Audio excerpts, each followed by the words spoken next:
This is I Hennessy Remix គេអ្នកទីក្រុងហើយមែនទេគេលៀបលេស្បែកគេនោះសពពង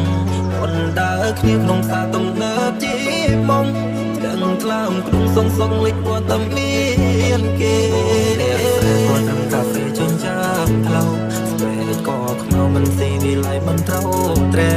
មិនដែលស្គាល់ទីហាងកាហ្វេ brand បងអើគៀនមិនមានសមត្ថភាពទេទៅលេងបងហើយមែនទេ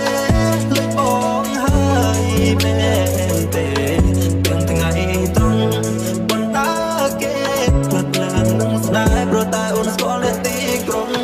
បងស៊ូគេមិនបានទេសង្សារបងអ្នកស្រីចំការគេលុយហាគេអ្នកក្រុងគេប្រើរបស់ហើយគេចាយទៅលើក្នុងកុំបានប្រានូនតែគេបោះបងគេមិនស្បាត់ដល់មិនបងទេអូវិនមកមិនមិនធានទៅក្លឹបទៅព្រៀបគេលីអូបងធ្លុះពូតគេវិញពីស្បាត់តែស៊ី